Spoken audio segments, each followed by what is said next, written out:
궤도님을 이 자리에 모시겠습니다.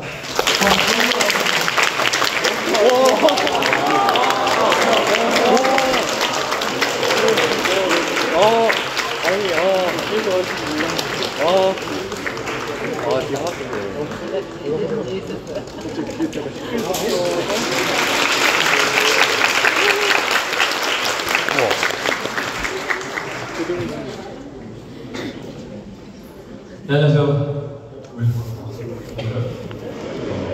안녕하세요. 박범일입니다.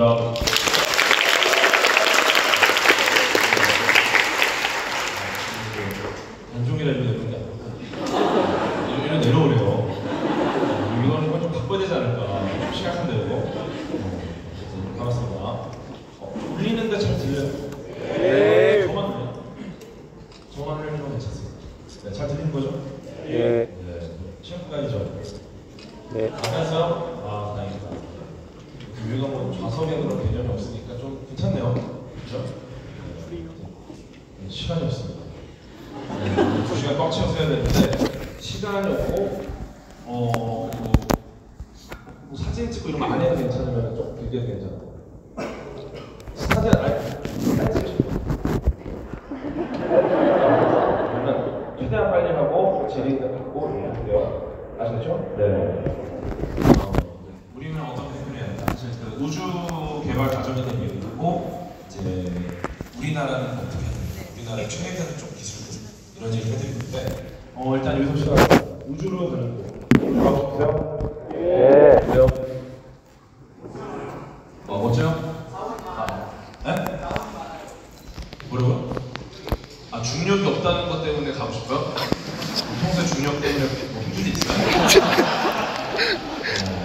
우주로 가고 싶은 꿈, 여러분들 많이 겪으신데 실제로 이제 이 프랑스의 소설가 줄베린이라는 분도 이런 생각을 했습니다. 줄베린 아시죠? 대표작 뭐가 있죠? 해저이 말리 맞죠? 해저이 말리 같은 작품 보면은 이제 거기에 네모선도 하는 네모선. 그죠? 보셨어요? 거기 나옵니다. 해저이 말리 보면 잠수함 타고 나오는 거예요. 그 잠수함이라 맞아요? 노틸러스. 거기에 이제 그 원자력 잠수함이 나와요. 노틸러스. 근데 이제 이걸 타고 연료를 주입하는 필요 없이 이렇게 시내를 다니죠. 원자력으로 에너지를 만드니까. 근데 그 당시에는 원자력 잠수함은 없었습니다. 그리고 나중에 인류 최초의 원자력 잠수함을 만들었을 때 노틸러스라는 이름을 붙이죠. 네. 그리고 한참 뒤에 라이언 게임즈가 노틸러스라는 서킷을 출시하죠. 다 연결되어 있고. 네. 그래서 과학자와 예술가와 게임 개발자까지 다 영감을 주고받는다. 실제로 줄베린이 이 당시에 지구에서 달까지라는 소설을 썼는데 보시면 약간 단분리가 되잖아요. 네, 지금 우주로 가는 방식과 비슷합니다. 그래서 이 소설을 딱 보고 봤는데 한 소년이 왜 과학자가 아니라 작가가 저런 이야기를 했지? 내가 과학자가 돼서 한번 제대로 정말 현실적인 얘기를 해봐야겠다 라고 생각하는 사람이 바로 로버트 고다르거든요. 네, 이분이 그래서 과학자가 돼서 초고공에 도달하는 방법이라는 논문을 냈는데 짧은 논문인데 초고공이 뭐예요? 고공이 뭐예요? 고공. 높은 곳. 초고공은 뭐예요? 엄청 높은 곳. 거기 어디입니까? 우주. 네. 우리가 우주가 어디서부터냐면은 지상으로부터 100km까지는 하늘이에요. 100km를 넘으면 우주입니다. 이걸 카르만 라인이라고 하는데 100km를 넘으면 우주인데 계속 올라가면 우주다. 그래서 초고공에 도달하는 방법이라는 아주 높이 올라가는 거. 즉 우주로 가는 방법이 논문이죠. 이 논문이 나왔을 때 어땠을까요? 사람들 반응. 맞아. 말 같지도 않은 소리 한다.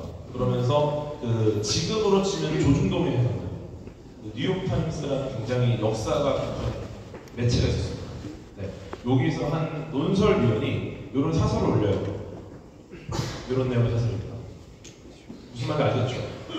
네. 이런 내용인데 간단하게 그냥 말씀을 드리면은 우주로 가서 로켓을 착륙할 수 없다. 그러면서 고다드는 아마도 고등학교보다 못한 수준의 지식을 갖고 있는 거예요. 네. 이건 사실 과학자한테는 정말 치명적인 이거 디스죠. 너무나도 큰 디스야. 기분 나쁘잖아요. 여러분 대학생이잖아요, 그죠? 여러분한테 누가 초등학생도 못하는 이런 거 너무 기분 나쁘죠. 지금 그런 말을 들은 거예요. 포기했을까요? 포기하지 않았습니다. 그런 말을 들었지만 이악 물고 만들었어요. 그래서 1926년에 최초의 액체 엔진 로켓을 만들었어요. 여기 보시면은 요 안에 있는 은색 대가 약간 얇은 2차원 로켓, 그리고 이제 검은색이 이제 발사됩니다. 그래서 이제 이렇게 2차원 로켓을 만들었는데 지금 보시면 아래쪽에 이제 가솔린 탱크, 연료는 가솔린이 있었고요. 가솔린 탱크랑 이렇게 액체산소가 있습니다. 산화제랑 연료가 위로 올라가서 위쪽에서 불이 붙어요. 우리 지금 로켓 불이 어디 붙죠? 로켓이 딱 있어. 밑에 붙죠? 밑에서 불어서 올라가잖아요. 근데 이때는 위쪽에서 붙습니다.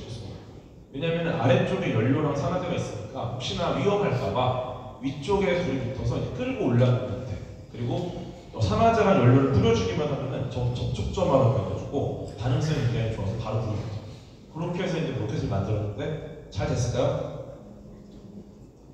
쉬운 일이 아니에요. 이 당시에 실패도 굉장히 많았고 동네 주민들이 이제 굉장히 많이 뭐라고 해요. 뭐라 그러냐면 주로 이제 저 괴짜 발명가좀 좀 치워달라. 동네 시끄러워서 못 살겠다. 심지어 이게 폭발물이 터지는 겁니다. 그러니까 공터에서 실험하면 굉장히 시끄럽죠. 그러니까 과학자도 아니야. 그냥 괴짜. 그래서 이제 굉장히 좀 사람들이 좀 싫어하고 왜 저래? 이상한 사람, 저 사람 뭐야? 이런 느낌이 있었죠. 그런데 놀랍게도 모두가 이제 미국 내에서는 평판이 그렇게 좋지는 않았어요. 근데 한 나라가 관심을 갖습니다. 어느 나라가? 독일. 던져봐. 어차피 뭐 괜찮아. 시험 아니잖아. 네? 독일, 좋아요. 바로 잘 들어갔어요. V2 독일의 V2 로켓. 이게 세계대전 당시에 독일은 이미 전쟁에서 거의 패전이 확정된 상황. 그 상황에서 본인들이 갖고 있는 V2 로켓을 영국으로 이제 수백 발을 발사해가지고 그 당시 수천 명의 인명 피해가 나고 굉장히 많은 재산 피해를 입었죠. 정확도가 굉장히 떨어지는 로켓인데도 이게 굉장히 무시무시했어요. 근데 이거를 이제 파편을 봤더니 그 안에 로버트 고다드 박사의 논문을 기반으로 한 연구들이 돼 있습니다. 그래서 로버트 고다드 봤더니 얘네는 내 연구를 참고해서 만들었구나 이렇게 됐죠. 그래서 독일이 V2 로켓을 관심을 갖고 이제 고다드 박사의 연구를 보다가 만들었어요. 그리고 굉장히 무시무시했고, 근데 이제 이거는 로켓인데 사실은 되게 슬픈 일이죠. 전쟁에 쓰였으니까.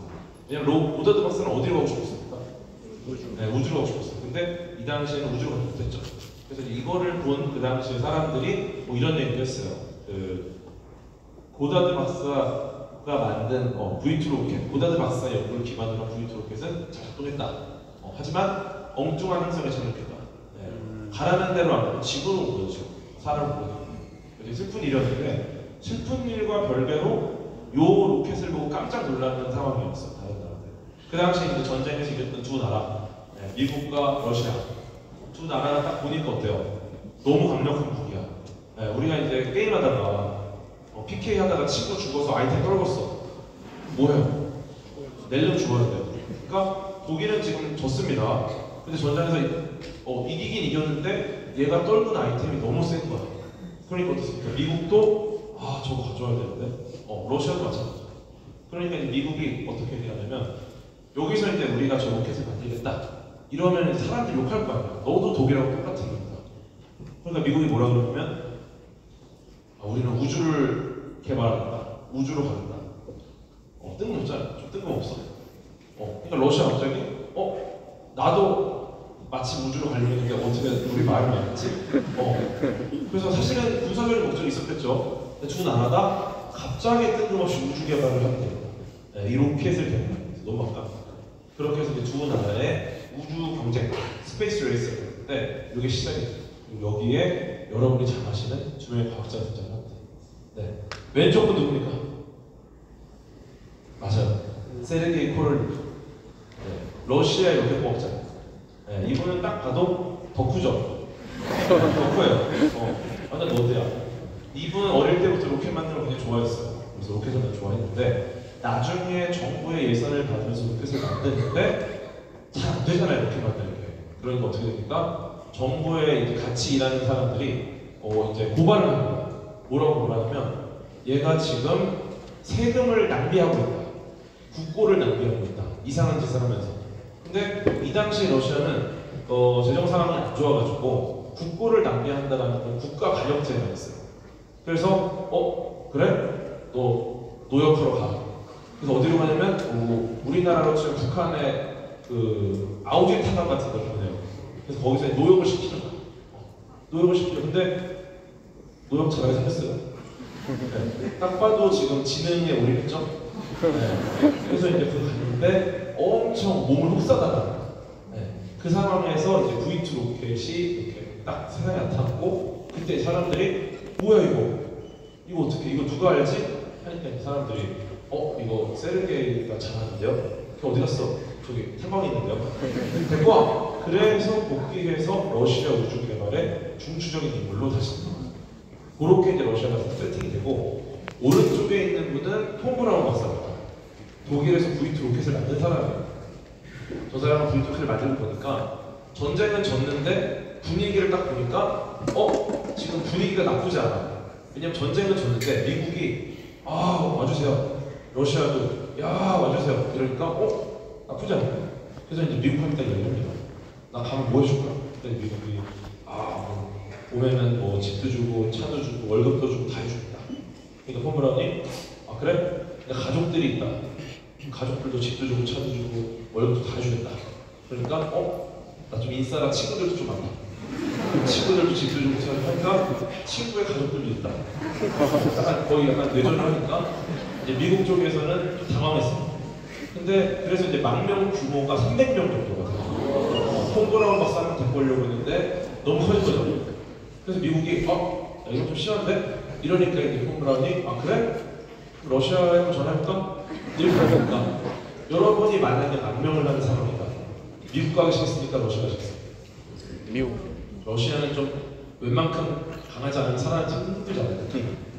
그래서 결국은 미국의 선택을 하고 미국도 이제 이거 수용을 하는 거죠. 이 양쪽 사이를 항상 긁으면서 잘 갔어요. 근데 갔는데 미국에서는 이제 이 톰 브라운 박사한테 좀 정보를 얻고 싶지 톰 브라운 박사한테 주도권을 주고 싶지 않았어요. 그리고 또 그 당시에 독일 나치의 잔당이다라는 그런 것도 있어가지고 국가적인 분위기가 안 좋고 그래서 이제 데려갔는데 제대로 된 역할을 못하는 사람이 된 거예요. 그렇게 미국과 러시아의 우주 전쟁이 시작이 됩니다. 그러다 여기 이제 누가 등장합니까? 라이카. 누구죠? 라이카. 우주로 최초로 간 생명체 아세요? 네, 라이카. 네, 라이카 잘 아세요? 그냥 라이카. 라이카를 좋아하시는 거예요. 귀엽지 않습니까? 우주로 최초로 간 생명체라고도 많이 알려졌는데 실제로 우주로 최초로 가는 얘입니다. 노란 초콜릿. V2로켓에서 같이 올라갔어요. 그리고 100km 위로 올라갔습니다. 그래서 일단 얘가 우주로 최초로 간 생명체. 뭐 상황을 잘 몰랐겠죠. 자기가 지금 어디 있는지. 근데 어쨌거나 올라갔어요. 그래서 얘가 최초고 일단 러시아가 먼저 선빵을 날립니다. 바로 이제 1957년에 스푸트니크라는 인공위성을 인류 최초의 인공물체가 우주로 올라갑니다. 보기에 뭐 그냥 별거 없죠. 약간 그 고기 굽는 그런 느낌? 고기 굽는 약간 그런 느낌이잖아요. 근데 이제 이게 올라가는데 미국이 난리가 납니다. 미국에서는 분명히 미국이 러시아보다 훨씬 우위에서 전쟁이 이겼단 말이에요. 근데 이 상황에서 갑자기 러시아가 최초의 인공위성을 올렸대. 같이 우주 개발을 하고 있는데 깜짝 놀라서 보니까 정말 신호가 잡힙니다. 그래서 이제 그 당시 미국에서는 난리가 나서 커튼도 닫히고 집 밖으로 사람들이 안 나왔어요.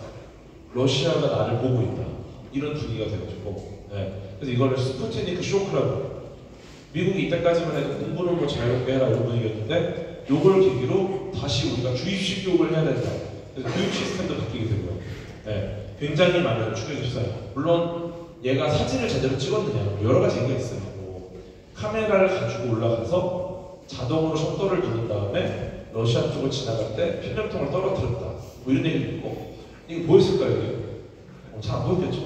근데 어쨌거나 최초의 인공위성이 올랐다는 것 자체만으로도 미국은 굉장히 충격에 빠졌고 요것 때문에 여러분이 정말 잘 알고 있는 미국의 정부 기관이 출범합니다. 뭐죠? 나사가 출범. 그리고 이대로는 안 되겠다. 그래서 나사의 총책임자로 다시 포브라로 가서 복귀를 합니다. 그렇게 이제 미국이 따라가기 시작하는데 어떻습니까? 스푸트니크 2호가 또 발사돼요. 이번에는 개가 살아있는 생명체를 탔어요. 네. 이 라이카로 알려져 있죠. 원래 이름은 쿠드랴프카입니다. 네. 라이카는 약간 치와와 푸들 같이 종을 말하는 들개들의 종을 말하는 거고, 얘 이름은 쿠드랴프카인데 얘가 어떻게 됐습니까? 어떻게 죽었죠? 올라가서 죽었죠. 어떻게 죽었죠? 산소 부족. 쪄 죽었어요? 무시무시하네요. 네. 러시아에서 밝힌 바에 따르면은 이 라이카, 지금은 라이카라고 부르는 유명합니다. 라이카는 이제 우주로 올라갑니다. 올라가서 자동으로 이제 음식물과 물이 나와요. 자동으로.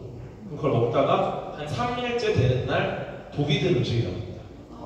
그럼 그걸 먹고 이제 안락사했다. 왜냐면은 요 당시에 러시아는 기환하는 기술을 만들 수 없었어요. 그래서 오직 올라가는 거가 가능한다는 것도 보고 싶었고, 그래서 라이카는 독이 든 음식을 먹고 죽었다라고 발표를 했는데, 그로부터 한참 뒤에 이 스푸트니크 2호 프로젝트에 참여했던 과학자가 이야기를 합니다. 실제로 라이카는 그렇게 죽지 않았다. 발사하고 몇 시간 만에 굉장한 고온, 고압, 소음, 진동 이런 것 때문에 굉장한 스트레스를 받아서 쇼크4 플러스 질식사를 해요. 그래서 굉장히 올라가자마자 죽었어요. 그래서 그때 그 과학자가 나중에 천국에서 라이카를 만나면 그때 꼭 미안했다라고 사과하고 싶다. 이런 얘기예요. 라이카 어떻게 죽었습니까? 라이카 왜 죽은 거예요?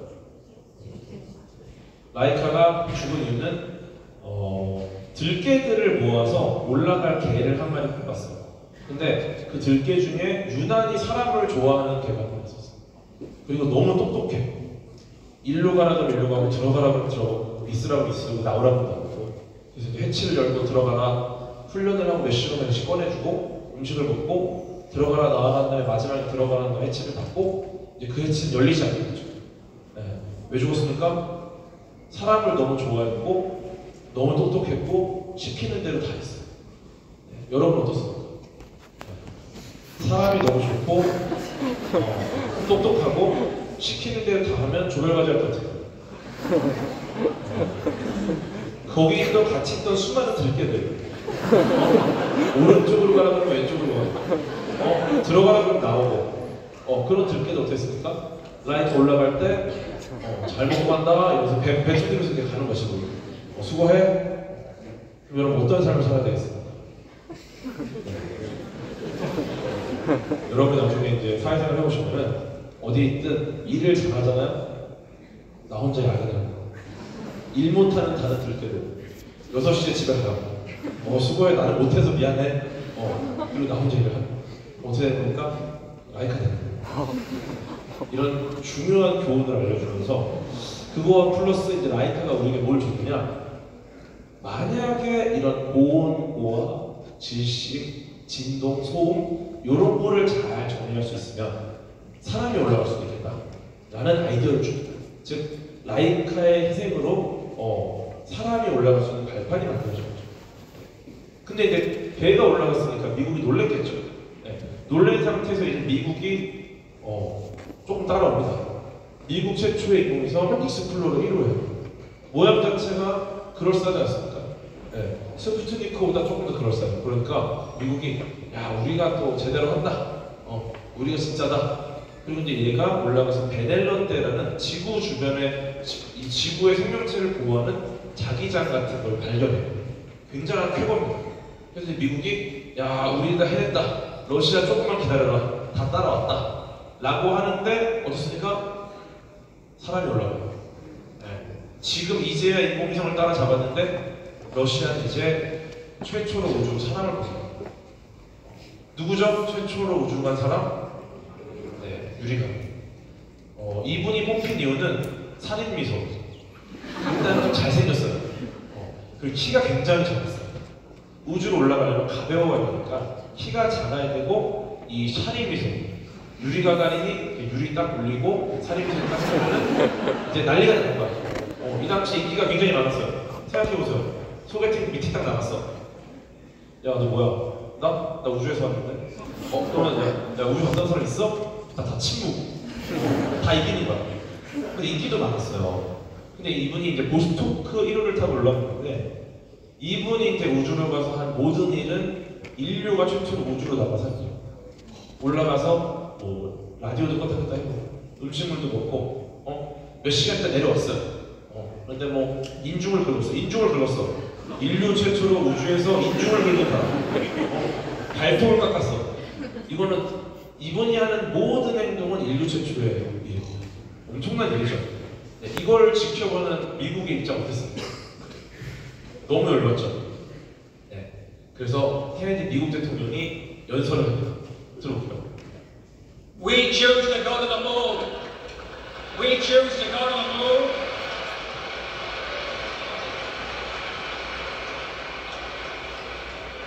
We choose to go to the moon in this decade and do the other things, not because they are easy, but because they are hard.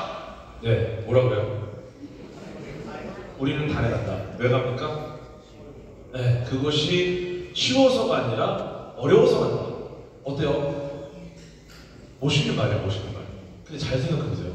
그냥 우리는 달에 간다. 이러면 돼요.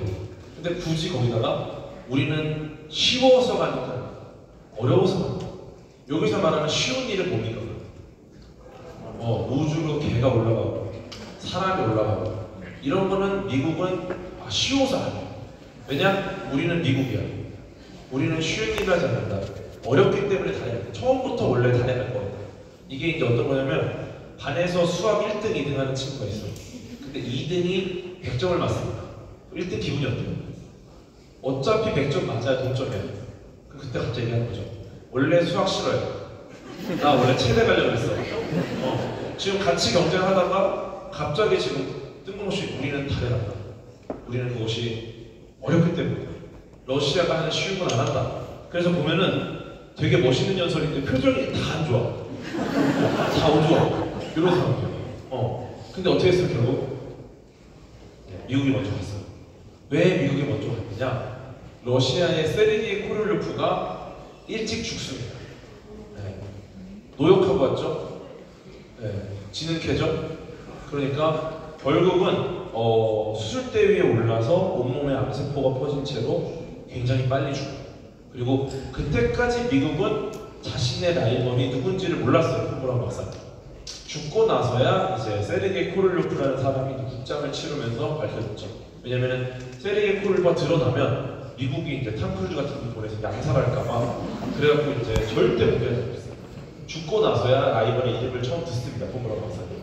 하지만 세르게이 코를로프를 잃은 러시아는 이제 좀 추진력을 잃게 되고 물론 훌륭한 로켓 박사들이 많이 있었지만 그리고 막대한 예산을 갖고 폼브라운 박사는 달에 인류를 처음으로 착륙시킵니다. 최초의 발사는 누구죠? 네. 하지만 최초로 우주 유영한 사람은 누굽니까? 이런 거 잘 몰라요. 왜냐면은 러시아가 미국과의 싸움에서 거의 다 이깁니다. 미국이 이긴 게 몇 개 없어요. 근데 우리는 미국이 이긴 그 몇 개, 달에 최초로 착륙한 거. 최초의 달에 착륙한 우주선 뭡니까? 미국이니까 러시아입니다. 러시아 최초의 무인 우주선이 달에 먼저 착륙합니다. 물론 러시아는 착륙이라고 말하고 다른 나라는 추락이라고 말해요. 정확하지 않아요. 어쨌든 뭔가가 달에 떨어졌어. 그게 러시아인 거야. 근데 이런 것도 실제로 유인 탐사가 모두가 알고 있죠. 그 이유가 국가가 갖고 있는 영향력이 굉장히 중요해요. 어쨌든 그래서 이제 아폴로 11호가 달에 착륙을 했고요. 이분이 누구죠? 닐 암스트롱. 이분은 알잖아요. 이분 알잖아요. 아폴로 11호에 몇 명 타고 있었습니까? 3명. 오, 정확해요. 또 닐 암스트롱 또. 네? 오, 잘하세요. 보조 올드린. 또. 오, 여기 전문가 계신데요? 교수님이세요? 학생이신데 이렇게. 와.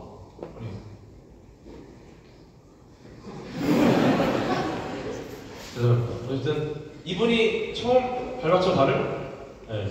이분이 이제 발자국 찍으면서 뭐라고 해요? 이건 인간에게 나에게는 작은 돌이면 인류에게 큰 도약이다. 이 발자국 누구 발자국입니까? 버즈 올드린 발자국입니다. 그게 다 닐 암스트롱입니다. 비운의 2등. 네, 이분이 바로 버즈 올드린. 네. 우리가 기억하는 2등은 홍진호밖에 없어요. 홍진호를 제외한 어떤 2등도 우리는 모른다. 버즈 올드린 몰라요. 이분도 먼저 내려오고 싶었겠죠. 하지만 어쩔 수 없어. 닐 암스트롱이 캡틴이에요. 먼저 갔어. 발자국도 내가 찍었는데 그 사진이 닐 암스트롱 발자국으로 알려져 있어. 그리고 갔는데 카메라가 가슴에 있어요. 그러면 닐 암스트롱은 버즈 올드린을 많이 찍어줍니다. 근데 버즈 올드린 삐졌죠? 풍경 위주로 찍었어요. 손에 안 찍어줘. 그래서 우리가 아폴로 11호 때 우주인 사진이 보면 누굽니까? 다 버즈 올드린이에요. 근데 모든 인류가 닐 암스트롱을 알고 있어요. 헬멧 쓰고 있어도 얼굴이 안 보여. 그래서 비운의 2등인데 이때 그나마 이분이 다행인 게 이분의 이름을 딴 캐릭터가 나오셨어요. 네. 버즈 라이트이어가 버즈 올드린의 그 외모, 다혈질인 성격 다 본따서 만들고 M자까지 이렇게 만들었어요. 네. 그래서 이제 이분이 뭐 최근에 이제 개인 독립 영화도 나오고 버즈 라이트이어라는 영화 나왔죠. 네. 그래서 잘 나가고 있다. 여기서 우리가 입고 있는 마지막 한 분 누굽니까? 얼굴 봐도 몰라. 이분이 정말 너무 슬픈데요. 네, 이분은 어디 있었습니까? 우주선. 네, 그 달에 갈 때 우주선이 내렸다 올라간 거였지만 실제로는 사령선이 있고요. 사령선에 착륙선이 내려갑니다.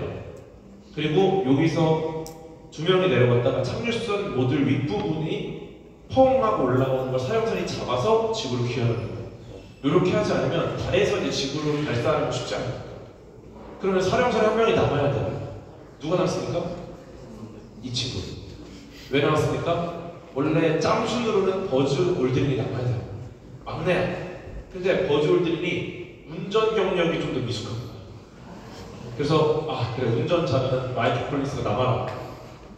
이게 지금 얼마나 심각한 상황인지 모르시는데 에버랜드 가잖아요. 그럼 오픈런을 합니다. 에버랜드 아침에. 그래서 아침 9시에 3시 딱 주차했어. 그리고 닐 암스트롱 입장, 버즈 올드린 입장, 마이클 콜린스 주차장 대기. 그리고 나서 불꽃놀이까지 다 보고 돌아오는 닐 암스트롱과 버즈 올드린을 태워서 지구로 오는 우리들의 그 아버지의 모습이에요. 진짜 슬프죠. 그래서 지금 내려가는 버즈 올드린과 닐 암스트롱을 지켜보는 마이클 콜린스적인 거죠. 근데 이게 또 멋지긴 해요. 요런 사진을 보고 이제 과학자들이 우주 비행사들이 뭐라고 하냐면은 뭐 어때요? 그냥 딱 보면 뭐라 그래? 이거 못 찍은 거예요. 지구. 그죠? 근데 이 사진을 딱 보고 이렇게 말합니다. 이 사진은 과거에 지구에 태어났었던 인류, 지금 살고 있는 인류, 앞으로 태어날 인류까지 모두 담긴 전 인류의 가족 사진입니다. 멋있었어요. 누가 빠졌습니까? 아이언 콜린스. 그러니까 전 인류가 놀러 갔는데 혼자 셔터 눌러야 돼서 뒤쪽에 있는 거예요. 본인을 제외한 전 인류가 네, 이게 슬픈 일이에요. 어쨌거나 이런 것들 벌어졌는데 중요한 건 아폴로 11호가 달로 발사한 날 뉴욕타임즈에서 49년 만에 정정 보도를 해요. 49년 만에 내는 정정 보도 대단해요. 왜냐면 뉴욕타임즈는 정정 보도 안 해요. 자기가 항상 몰아요. 근데 무려 49년 만에 정정합니다. 49년 전 우리는 잘못된 얘기를 했다.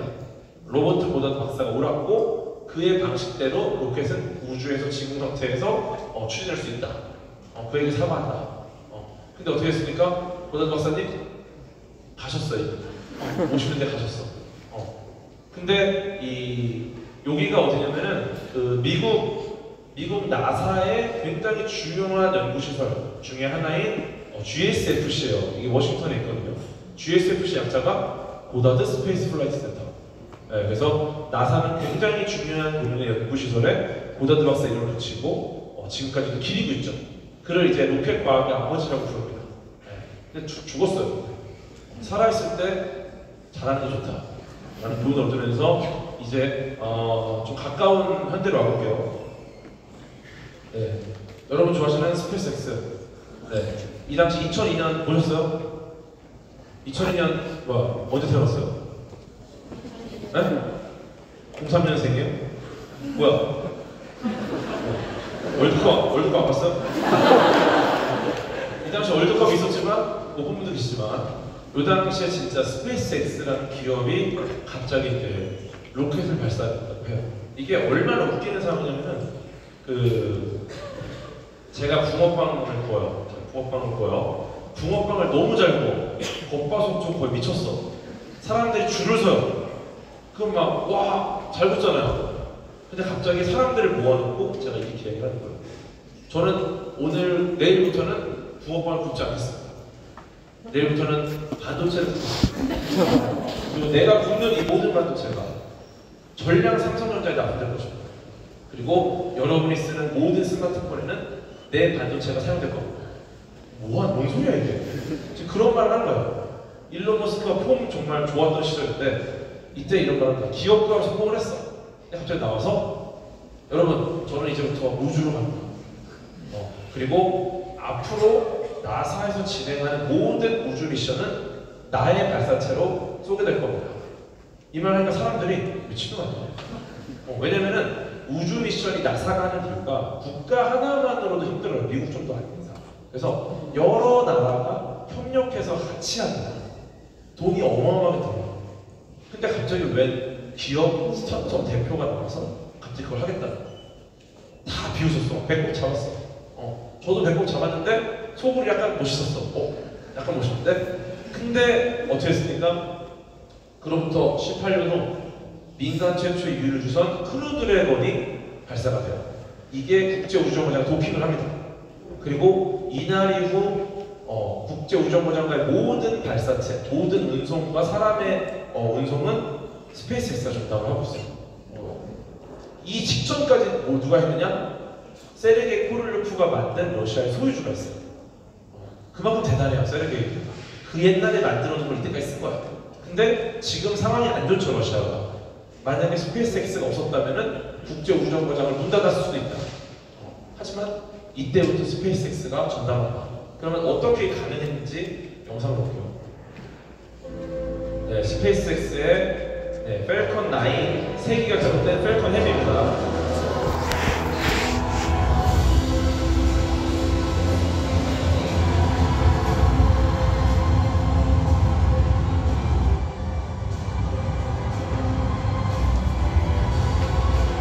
이날 저는 현장은 없었죠. 라이브로 봤는데 진짜 감동적이었어요. 펠컨 헤비 발사체 이제 메인 로켓, 주 로켓을 아니고 보조 로켓 2개가 이제 돌아가죠.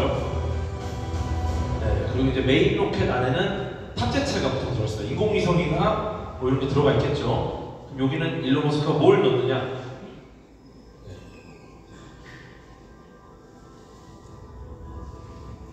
본인이 타고 다니던 테슬라의 전기차 로드스터. 스페이스X 홍보하면서 테슬라도 같이 홍보하는 거죠. 역시 대단한 사업가고, 그 다음에 대박이 이렇게 분리된 보조 엔진 2개가 다시 귀환합니다. 이거를 라이브로 봤을 때는 진짜 나.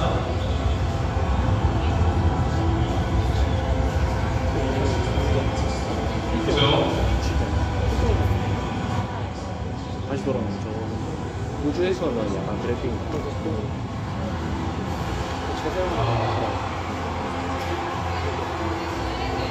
이게 성공했어요.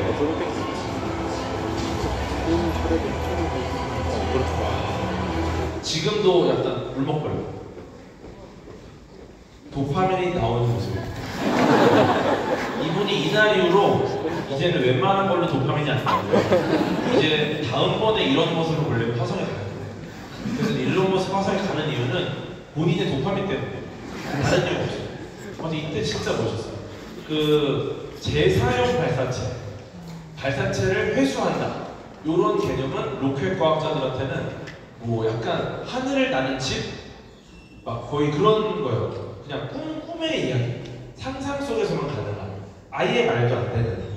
근데 보고를 해냅니다. 그러면서 발사체 비용이 10분의 1, 마켓은 100분의 1까지 줄어들었고 10번 이상 재사용을 하게 되면 엄청나게 가격이 줄어들어서 진짜 최저가 발사를 하게 된 거죠. 그래서 이제 기업이 할 수 있게 됐어요. 더 이상 정부가 아니라 적은 비용을 발사할 수 있게 된다. 재사용 발사체가 나왔을 때 이거를 기업가가 해야 된다. 그러니까 이제 다른 기업들이 깜짝 놀랐어. 뭐야? 이게 된다? 우리도 해야 된다. 이거 뺏긴다. 그러면서 버진 갤럭틱이라는 버진 그룹의 리차드 브랜슨이라는 사람이 버진 갤럭틱이라는 우주 스타트를 만들고요. 그 다음에 여러분 자신 아마존의 제프 베조스가 블루 오리진을 설립합니다. 그렇게 해서 이제 민간 경쟁이 시작돼요. 근데 보면 이제 그 버진 갤럭틱 거 로켓 같아요. 약간 이게 모양이 비행기 느낌이잖아요. 원래 처음에 제프 베조스가 블루 오리진이 민간 최초 우주 관광 사업을 시작합니다 라고서 트위터에 올립니다. 그때는 트위터였어요. 그러니까 갑자기 리차드 브랜슨이 우리가 조금 먼저인데 까먹고 트위터 안 올렸다. 돌려요. 그러니까 일정을 좀 땡겼겠지. 그러면서 리차드 브랜슨의 버진 갤럭틱이 민간 최초 우주 관광 사업의 스타트를 먼저 해요. 최초를 타이틀을 가져가. 제프 베조스 기분 좋습니다. 그러니까 나빠요. 내가 먼저 했는데. 그래서 이제 물어봅니다. 야, 너 비행기잖아. 니네 무슨 로켓이야? 니네 어디까지 올라가? 그러니까 리차드 브랜슨이 우리 80km까지 올라간다. 우주 어디부터죠? 100km.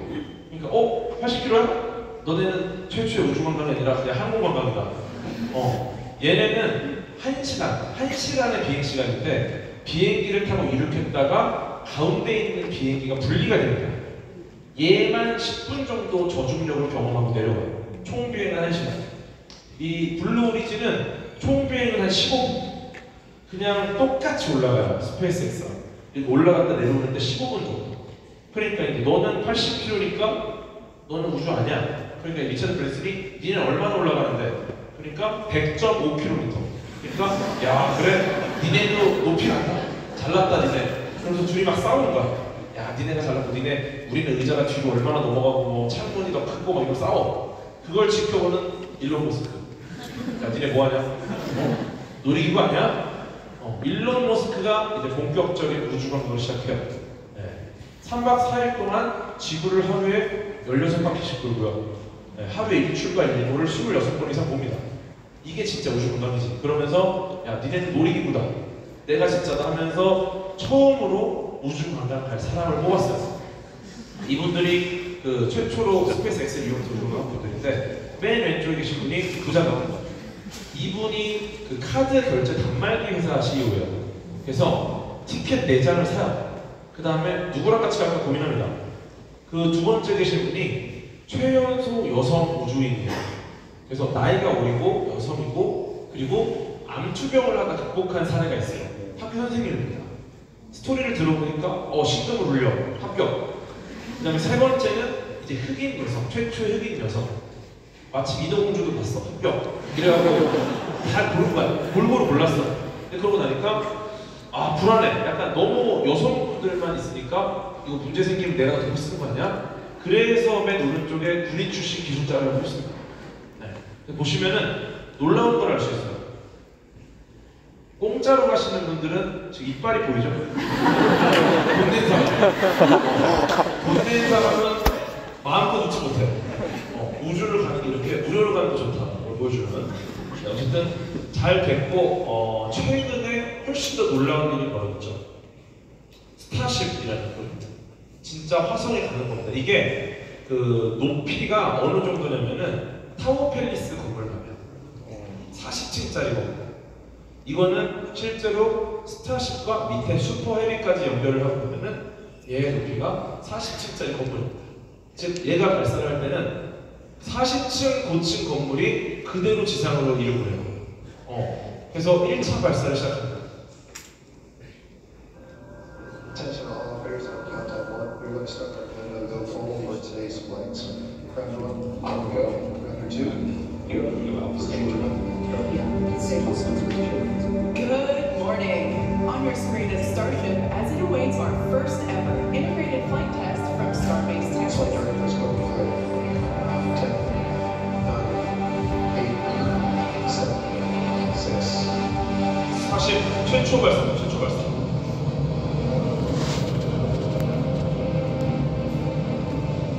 이게 이 정도 거리에서도 코앞까지 뜨고 엄청난 화력입니다.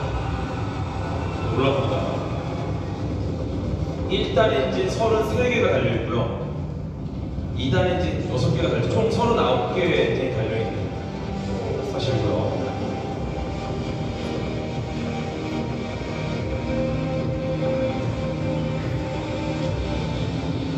네, 엔진, 아래쪽에 엔진 보이죠? 이미 발사 전에 엔진 2개가 꺼졌고요. 발사 직후 5개가 꺼집니다. 네, 사람 신났고요.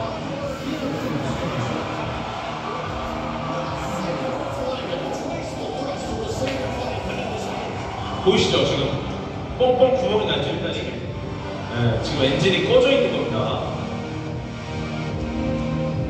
지금 보면은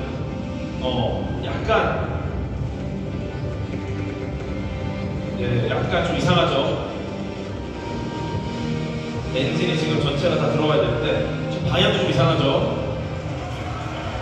네, 환호하는 사람들. 네, 결국 제어가 안 돼서 이런 상황에서는 자동으로 폭발을 시킵니다. 네, 이렇게 네, 한 줌의 제로 굉장히 많은 돈이 들었죠. 네, 아까 환호하던 분들 어떤 분들입니까? 도지코인 하신 분들. 네, 일론 머스크의 재산이 불타오르는 걸 보고 환호하고 있습니다. 네, 어쨌든 내 1차 발사 성공률이 50%였어요. 50%. 그러면 사실 우리나라 입장에서 봤을 때 누리호 성공 가능성 50%야. 써야 돼요, 말아야 돼요? 안 돼요. 이거 불안해. 반드시 성공률을 100%를 만들어. 이러겠죠. 근데 인류 최초로 시도하는 누구도 해본 적 없는 엄청난 인류 최대로 강력하고 거대한 로켓입니다. 요거는 아무리 테스트를 해도 성공률을 올릴 수가 없어요. 성공률 올리는 방법 딱 하나, 쏴보는 겁니다. 그래서 일론 머스크한테 말했어요. 1차 발사 성공률은 50%다. 하지만 2차 발사 성공률은 80%까지 올라간다. 그러니까 나는 일단 1차 발사를 하겠다. 네. 우리나라는 그게 올라가야만 쏜다고 생각하지만 이분은 절대 아무리 실험해도 결국 성공률을 올릴 수 없다는 걸 알고 있어요. 왜냐면 해보기 전까지 누구도 해본 적 없는 거예요. 그렇게 해서 이제 2차 발사로 갑니다. 요게 이제 1단 엔진 33개. 네, 그리고 1차 발사 때 문제가 됐던 1000가지 정도를 개선해요. 네, 그리고 이제 올라갑니다.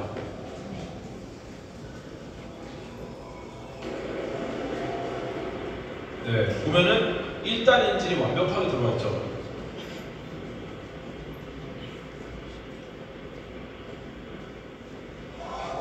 완벽합니다, 지금. 그리고 이번에 2차 발사에 새로운 걸 시도하는데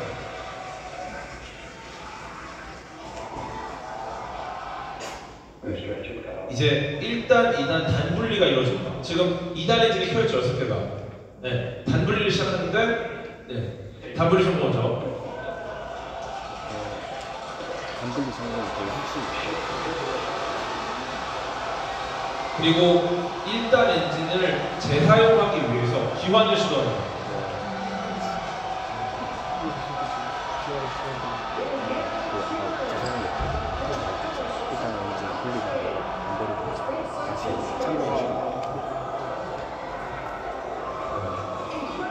하지만 문제가 생겨서 결국 또 잡혀시킵니다. 네, 왜냐면 이게 지상으로 내려오면 인명 피해가 발생할 수 있어. 문제가 생기면 바로 잡히고요. 근데 이게 얼마나 멋진 일이냐면 원래 우리가 그 1단이단 분리될 때 어떻게 되죠? 쭉 올라가서 1단 엔진 중단, 그 다음에 단 분리, 2단 엔진 정화하고 가잖아요. 그죠? 요 방식이 비효율적이라는 거예요. 그래서 일론 머스크가 더 효율적으로 하기 위해서 핫스테이징이라는 걸 써요. 이게 뭐냐면은 2단 엔진이 분리 전에 정화가 됩니다. 그 다음에 점화된 그 힘으로 1단을 밀어내요. 그러니까 이게 난이도가 높은데 요거는 원래 러시아가 쓰던 기술이에요. 근데 이거를 도입해야겠다 생각하고 연구를 한 겁니다. 그렇게 해서 핫스테이징 성공을 했고 가장 최근의 발사가 3주 전인가 있었어요. 네, 그때 어떻게 됐느냐? 하스테이딩 성공, 1단 슈퍼헤비 회수 성공, 그리고 2단 지구궤도 돌고 원하는 목표까지 안착을 했습니다. 즉 성공했어요. 고작 3년 만에 성공했어요. 3년 만에. 네, 엄청난 일이죠. 절대 할 수 없을 거 아니에요. 네. 가장 최근 스타쉽 발사에 대한 자세한 내용은 안 될 것 같다고 생각했어요. 일부러 준비 안 했어요. 네, 그래서 이제 우리나라로 우리나라 어떻게 하고 있느냐? 2013년. 네, 여러분 계셨죠 이때? 나로 발사 봤어요? 어땠습니까? 네. 1차 아쉽게도 실패. 페어링이 분리되지 않아서 포크가 걸려서 돌다가 바다에 떨어져요. 2차 폭발. 네, 이 당시에 러시아와 우리나라의 계약한 게 어떻게 되냐면, 만약 일단 로켓 2개를 줬어요. 일단 로켓 2개를. 우리는 없었어요. 우리는 일단 액체인지를 못 만들어. 2개를 줬어요. 근데 러시아 조건이 혹시 우리가 뭔가 문제가 있으면 하자보스처럼 하나 더 주겠다. 근데 1차 발사 우리나라 문제였어요. 페어링 리블리. 그래서 실패했죠. 2차 발사 폭발했습니다. 그러니까 우리나라는 러시아 잘못이다. 러시아는 우리나라 잘못이다. 싸우는데 점점 질질 끄니까 러시아가 그걸 줬어요. 자, 알았어, 하나 더 줄게. 그래서 3차 발사했습니다. 성공했죠. 3차 발사를 완벽하게 성공하면서 우리는 어떤 상황이 됐냐면, 한 번에 성공했으면 못 해볼 거를 많이 해봤어요. 이 말이 뭐냐면 500원 들고 오락실 갔는데 인형 뽑기를 했는데 돈을 먹은 겁니다. 아저씨 돈 먹었는데요? 한 번 더 시켜줘. 돈 먹었는데요? 한 번 더 시켜줘. 그렇게 해서 500원으로 인형 뽑기 3판 했고 마지막 판에 뽑은 거죠. 이것 때문에 우리가 2021년 누리호를 할 수 있게 됐습니다. 2021년 누리호 발사는 100% 우리나라 기술이에요. 100%. 모든 걸 우리가 다 알아. 네. 보셨어요 이때? 뭐 어디서 봤어요? 수업 시간에 어느 채널에서 봤어요? 네이버로 봤어요? KBS를 봤어요. 누리호 1차 발사, 네, KBS에서 제가 중계를 했고요. 요 당시에 그 발사체 전문가 최창호 박사님, 그다음에 그 위성 탑재체 전문가 황정아 박사님, 그리고 9시 뉴스 정윤석 앵커와 제가 참여를 했죠. 제가 제일 마지막에 들어가게 돼가지고 대본을 딱 보니까 대본에 제 대사가 없어요. 발사체는 최창호 박사님, 탑재체 쪽은 황정아 박사님. 그러면 저는 뭘 하죠? 대본이 딱 그거야. 교수님은 그 딱 제 대사가 이거예요. 앵커님이 교수님, 근데 실시간 댓글은 어떤 것들이 올라와 있죠? 제가 노트북이 있어요. 실시간 댓글 보는데 그 대본을 보고 제가 저는 댓글만 보면 되나요? 그랬더니 작가님이 아니래요. 과학 커뮤니케이터가 뭐 하는지를 못 봐서 대본에 못 넣었다. 대신에 마음껏 이야기할 수 있다. 그 말 들으니까 이해가 돼? 그 문제 없어. 그리고 들어갔는데 이제 그 과학자 두 분이 긴장을 하기 시작합니다. 이게 뉴스 특보예요. 뉴스. KBS 뉴스로 생방송으로 2시간 편성이 됐어요. 그러니까 2시간 동안 라이브를 하는 거야. 뉴스에서. 분위기도 험악했거든요. 굉장히 진지해. 딱딱해. 그러니까 좀 긴장을 하셨죠. 그러니까 단답형으로 좀 답을 하시기 시작하니까 이제 앵커님이 좀 당황했어. 제가 주워 먹었죠. 예, 그것만이죠. 한 다음에 이제 돌리고 이걸 몇 번 하니까 이제 그다음부터 앵커님이 저를 의지하기 시작해. 자꾸 질문하고 나를 보는 거야. 그렇게 해서 이제 제가 이때 분량을 굉장히 많이 가져오고, 굉장히 좋았던 거는 1차 발사가 1시간이 연기가 됐습니다. 네, 뉴스가 3시간이 됐어요. 그래서 이제 막 카톡 오는 거 작가님들이 야, 분량이 없는데 대본 다 끝났는데 어떡해? 제가 걱정하지 마십시오. 1시간 정도는 사실상 쇼츠다. 저를 믿으십시오. 그래서 이때 막 대본에도 없는 얘기로 계속해요. 3시간을 너무 재밌게 했고, 이때 1차 발사는 굉장히 잘 끝났죠. 그 당시 모습입니다. 그 당시 모습이요. 기다리고 있습니다. 이제 10초 남았습니다. 그리고 성공하길 기원하면서 지켜보겠습니다. 10, 9, 8, 7, 6,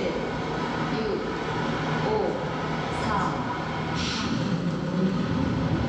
정말 일이죠.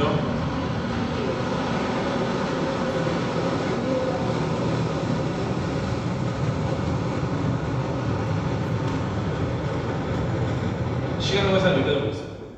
1차 발사 때 굉장히 잘했지만 이때는 안에 탑재체는 그냥 무게만 똑같은 1.5톤짜리 그냥 질량 모자체, 즉 그냥 돌멩이 들어있었어요. 그냥 무거운 돌멩이라고 보시면 돼요. 근데 이때 헬륨 탱크가 산화제가 우주로 갔더니 산화제 내부에 불량이 막힙니다. 그러면서 헬륨 탱크 좀 흔들리다가 저 지지 구조물이 끊어지면서 이 산화제 탱크에 상처를 내면서 산화제가 새기 시작해요. 그러면서 3단 엔진이 조기의 연소가 종료되고 결국 목표 고도까지 못 갔어. 우리가 클라이밍 할 때 보면 돌멩이가 나와 있잖아요. 그 돌멩이까지 손이 닿아야지 내가 멈추지. 그 밑에까지 손이 닿으면은 어떻게 됩니까? 떨어지는 거예요. 그 고도까지 못 올라갔습니다. 연소가 조기에 종료돼서. 하지만 들어있는 건 그냥 1.5톤짜리 돌멩이. 그리고 우리는 1단 엔진의 이 성능을 충분히 검증했어요. 그리고 이제 2차 발사로 갑니다. 네. 그 다음에 2차 발사. 이때는 성능 검증 미션이 들어가고 500kg짜리 그리고 1톤의 질량 모사체. 이거 돌멩이. 근데 성능 검증 위성 안에 큐브 위성도 있고 요거는 이제 성능을 검증하는 위성이라서 버리긴 아까워요. 뭐가 있는 거야 지금 알맹이가. 그럼 요거는 조금 성공을 해야 되겠죠. 네. 또 나왔어. 2차 발사 제가 제일 먼저 섭외됩니다. 우리 작가님이 라인업을 어떻게 구성할까요? 그래서 제가 원년 멤버로 갑시다. 우리는 의리로 가야 된다.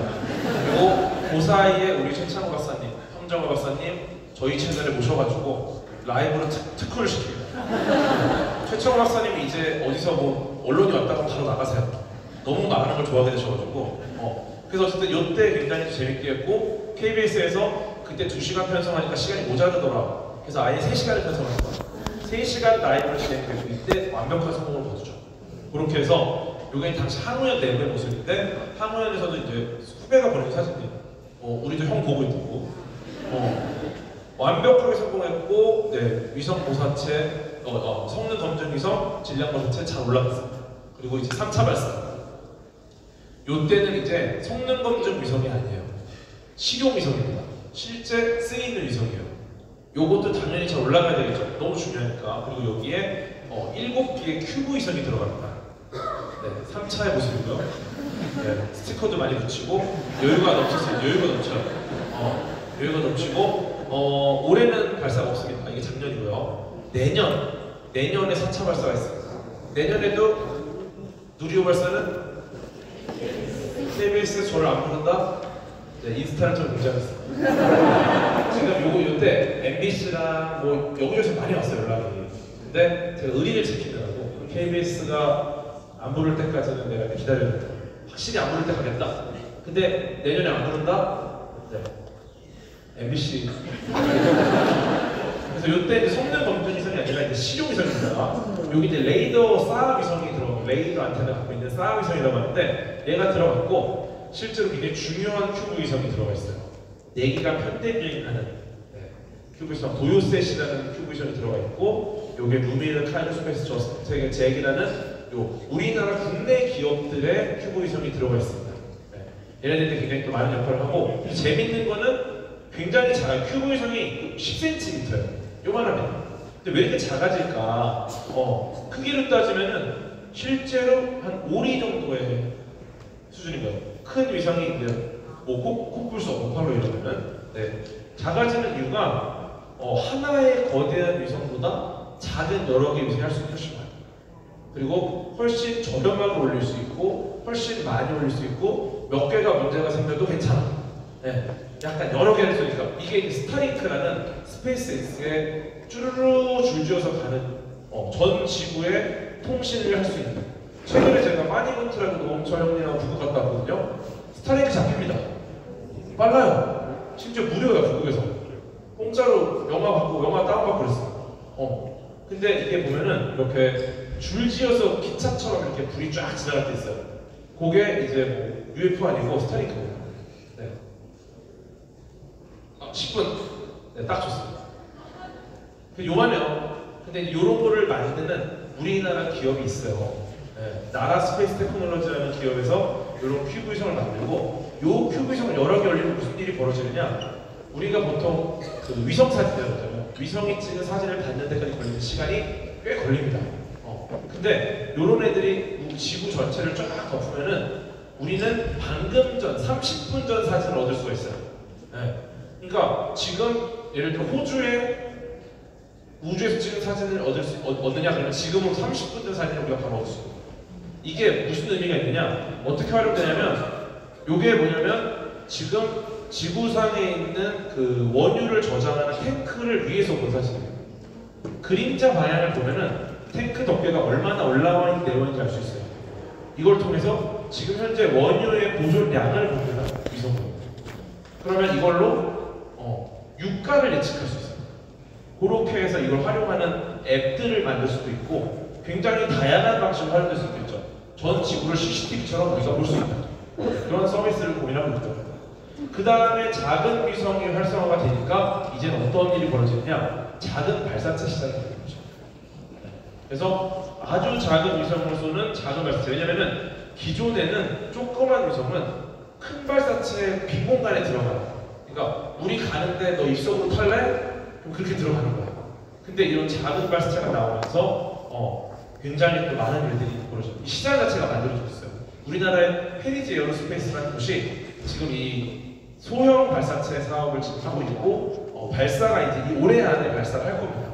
네. 바다로 가서 저 배 위에서 발사를 할 거예요. 제주도에서 발사를 할 걸로 알고 있고 올해 안에 발사를 하면 또 저희가 굉장히 빠른 소식을 전해드릴 예정입니다. 그리고 우리 달에 많이 가지 않습니까? 네. 지금 달 주위를 돌고 있는 우리나라의 최초의 달 탐사 위성 다누리라는 애가 있어요.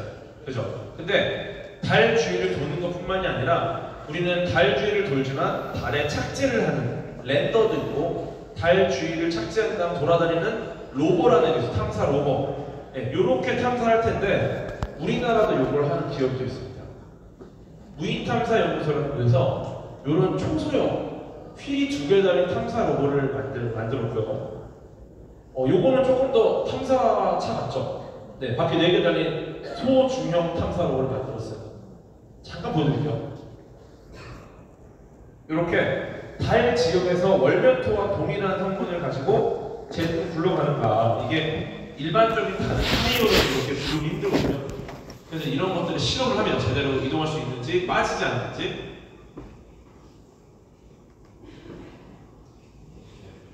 그리고 접이식 로봇도 나옵니다. 이거는 이제 공간을 활용해야 되니까 로봇을 접어서 작게 만들어서 올리는 거예요. 영상 보여드릴게요. 1분. 보세요. 접혔어. 오. 귀엽지 않습니까? 되게 한참 중요한 건 귀엽다는 거예요.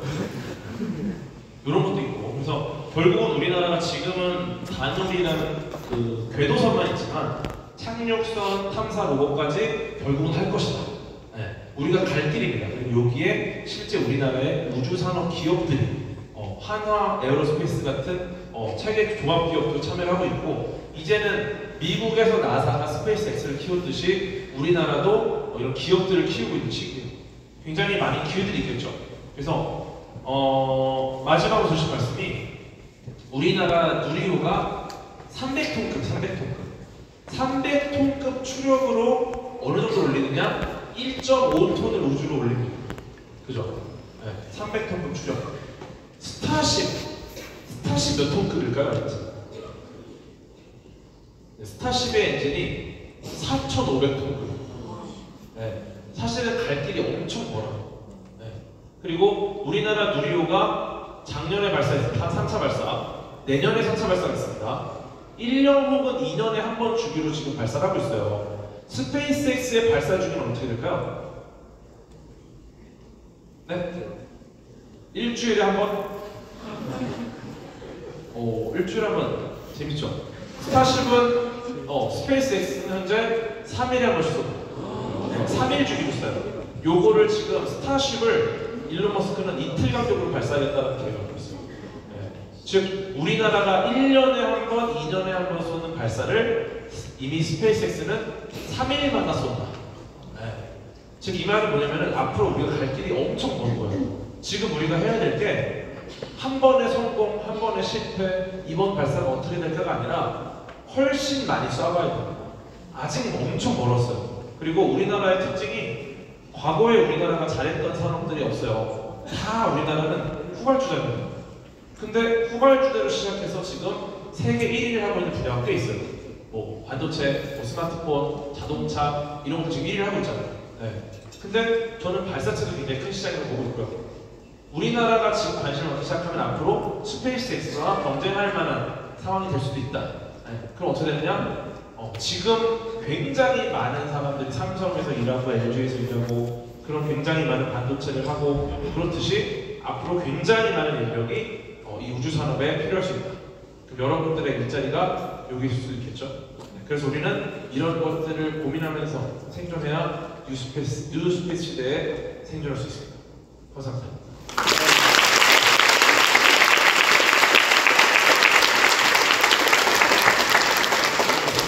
시간 괜찮았죠?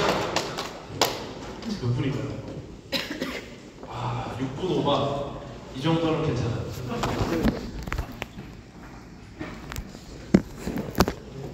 자, 재밌게 들으셨어요? 네. 저는 사실 대표님께서 이런 내용을 이렇게 많이 들었고, 저도 또 당장에서 저도 우주와 관련해서 당연히 떠나가지고 대충 다 아는 내용이지만 역시 같은 내용 알고 듣는데도 굉장히 재밌게 여러분들한테 쏙쏙 전달이 되게 머리로 전달하는 게 아니라 가슴으로 전달한다는 그런 느낌이라서 굉장히 좋은 뜻깊은 시간이었다라고 저는 생각을 합니다. 예, 뭐 말씀드렸다시피 오늘 또 교수님이 바쁘셔서 시간이 굉장히 좀 귀하니까 바로 질의응답 시간으로 넘어갈게요. 손을 들어주시면 마이크를 갖다 드리고 질문을 듣고 대답을 해주는데 여기 손 드신 남자분 먼저 안경 쓰시고 가운데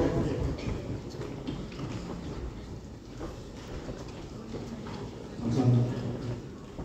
질문은 이렇게 드리는데 제가 화학 소재 관련해서 관심이 많은데 우주기술에 분명 스페이스X 같이 기여하는 사례가 될 때는 보온 보합을 못해야 된다고 저는 알고 있습니다. 그래서 혹시 이러한 것에 관해서 외장이나 특히 반도체 같은 것들이 안에 들어있지 않습니까? 이런 것들을 견뎌낼 수 있는 특별한 기술 같은 게 혹시 있는지 여쭤봐도 되겠습니까?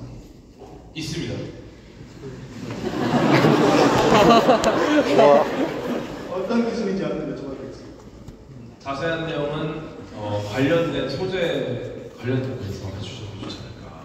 네, 왜냐하면 지금 여기서 제가 소재 얘기를 하고 탄소 광 얘기하고 해봐야 관심 있을까요? 어떠세요? 본인이 전공이신 거죠? 예, 저는. 네, 사실 소재 같은 경우는 지금 말씀하신 거 딱 정확해요. 진짜 강하고 단단한데 가벼운 거, 요거를 지금 굉장히 메인으로 봅니다. 우주산업은. 근데 이게 단순히 뭐 어떤 성분, 뭐 어떤 조합, 무슨 물질, 금속을 써야 된다 이게 아니라 부품마다 다 달라요. 다 달라요. 그래갖고 우리가 이제 어떤 부품을 어떻게 하고 요건 어떻게 줄이고, 예를 들어서 그 1단 엔진의 연료통, 그럼 연료통을 얼마나 가볍게 탄탄하게 되냐, 이거는 단순히 소재만으로도 안 되고요. 그 안에 구조를 벽자 구조로 해가지고 실제로 그 연료통이 두께가 우리 맥주 캔 있잖아요. 맥주 캔하고 거의 비슷해요. 맥주 알루미늄 캔. 맥주 캔 우리가 밟으면 찌그러지잖아요. 그죠? 엄청 약해요. 근데 그게 연료를 가득 싣고 우주로 올라가요. 왜냐면 그 구조를 벽자 구조로 해가지고 굉장히 특별하게 만들어놨어요. 엄청난 압력, 근데 그 압력도 어느 방향 압력을 버티느냐에 따라서 구조가 달라져요. 이런 것들을 굉장히 많이 고민했음에도 누리호 1차 발사 때 부력을 계산을 잘못해가지고 결국 헬륨통이 흔들리다가 상처를 내는 거죠. 근데 그 부력의 계산은 우리가 할 수가 없어. 왜냐? 우리는 우주로 가본 적이 없거든요. 가보니까 처음으로 아는 거예요. 산화제가 우주로 가니까 부력이 바뀌는구나. 부력까지는 생각을 못했어요. 속도가 바뀌고 부력이 바뀌는구나. 그래서 2차 발사 때 바로 그 산화제 탱크 겉에 뚜껑도 다시 바꾸고요. 결합하는 구조도 다시 바꿔요. 그냥 이렇게 조립이 아니라 탈착해도 절대 빠지지 않게. 우리가 생각하는 것 이상으로 우주 기술은 엄청 성장합니다. 그래서 단순히 답을 드릴 수는 없고 너무 공부할 게 많고 심지어 조립하는 과정에서도 열심히 조립하는 게 아니에요. 드라이버로다가 이 볼트를 몇 바퀴를 돌리고 마지막에 몇 도를 더 돌려야 되는지까지도 매뉴얼이에요. 너무 강하게 돌렸을 때는 파손될 수가 있고 적게 돌리면 풀리잖아. 이것까지도 하고 만약에 매뉴얼대로 7바퀴 반에다가 30도를 더 돌렸는데 꽉 안 껴졌어. 그런데 그 상태를 놓고 과학자들이 회의에 들어가요. 그래서 몇 날 며칠 고민해서 여기서 이거를 더 돌릴 것이냐, 박아 넣을 것이냐, 아니 안에 뭘 넣을 것이냐, 이런 걸 고민해서 결론을 내려서 다시 시도를 해요. 그런 식으로 우주는 만들어져요. 그러니까 아마 그쪽에 관심이 있고 우주 산업에서 소재를 하실 거면은 공부할 때 엄청나게 많아요. 질문하신 분이 사실 우리나라가 아직 갖고 있지 못한 기술이고 미국에서는 절대로 안 가르쳐주는 기술이거든요. 러시아 말할 것도 없고. 그러니까 대기권 바깥에 우주공간으로 나갔다가 다시 돌아올 때 다시 대기권으로 이 재진입, 영어로 리엔트리라고 하는 이 기술이 아직 우리나라가 갖지 못한 기술이고, 그때 어떤 그 방화, 내열, 내벽 타일 같은 거 쓰는 그 성분 이런 거 미국에서 절대 안 가르쳐주고 딱 정보를 묶어놨어요. 그 보안 정보로. 그래서 지금 질문하신 분이 그쪽 공부를 하신다면 우리나라에서는 굉장히 좀 유망한 분야가 될 수 있어요. 뭐 관심 갖고 보는 소재가 있나요? 저는 지금 현재 랩실에서 복구 관련해서 하고 있는데, 만약에 그런 거 말고도 그쪽 유기체를 우주에 적용시킬 수 있다면 좋을 것 같다는 생각을 하고 있습니다. 네, 좋은 시작입니다. 열심히 하셔도 돼요. 네, 감사합니다. 네, 들어보겠습니다.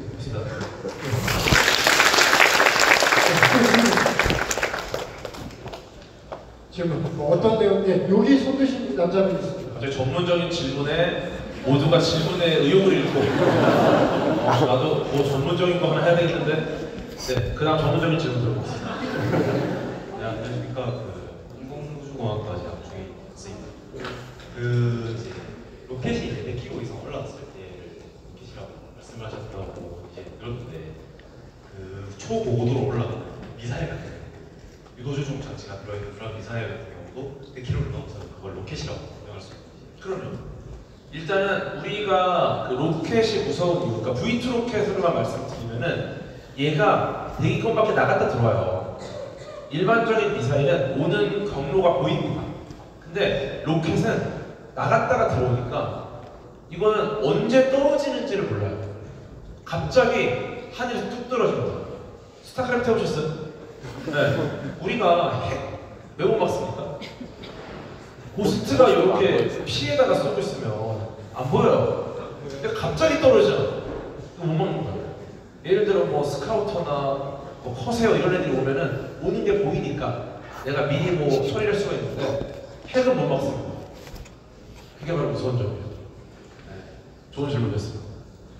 네, 사실 그 항공우주학과 전공이시면 이미 아실 것 같은데 아마 여기 청중분들을 위해서 서비스 질문으로 저는 이해를 했는데, 그러니까 그 대륙간 탄도미사일 있죠? 우리가 ICBM이라고 얘기하는, 지금 북한에서 계속 쏘고 있는데 북한은 대외적으로 그거를 인공위성을 쏘는 이제 로켓 발사체라고 얘기하는데, 대륙간 탄도미사일에서 쓰는 그 미사일 로켓하고 우리가 이 인공위성 위에 올리려고 또는 사람 위에 올리려고 쓰는 로켓하고 사실 똑같은 거예요. 물론 이제 고체 연료를 쓰느냐 액체 연료를 쓰느냐 뭐 이런 각각의 장단점이 있어서 군사용, 민간용으로 나누는 거지만 본질적으로 똑같은 로켓이고, 여기다가 폭탄을 실으면 미사일, 대륙간 탄도미사일이 되는 것이고, 사람이나 인공위성을 실으면 그냥 우주 로켓이 되는 거예요.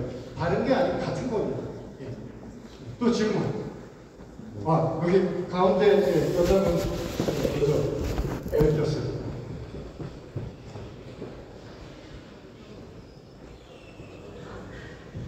말씀하시면 돼요.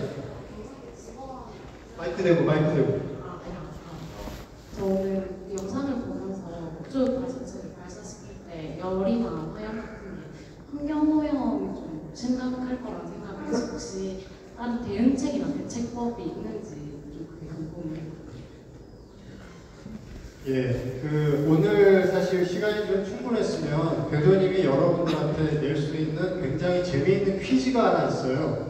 우리가 우주로 갈 때 로켓을 타지 않고 갈 수 있는 방법이 있을까요? 없을까요? 이론적으로. 그렇지만 과학적으로는 말이 돼요. 생각해 보신 적은 별로 없을 거예요. 로켓을 타지 않고, 그러니까 유해한 이런 그 연소가스 같은 걸 많이 발생시키지 않고도 우주에 갈 수 있는 방법이 이론적으로 가능한 방법이 있습니다. 혹시 아시는 분 있으세요? 예? 사이클론으로 던지는 거.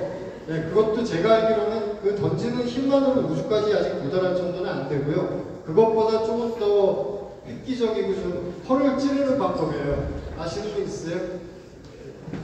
아, 예. 어떤 분이 얘기하시죠? 아, 예. 우주 엘리베이터.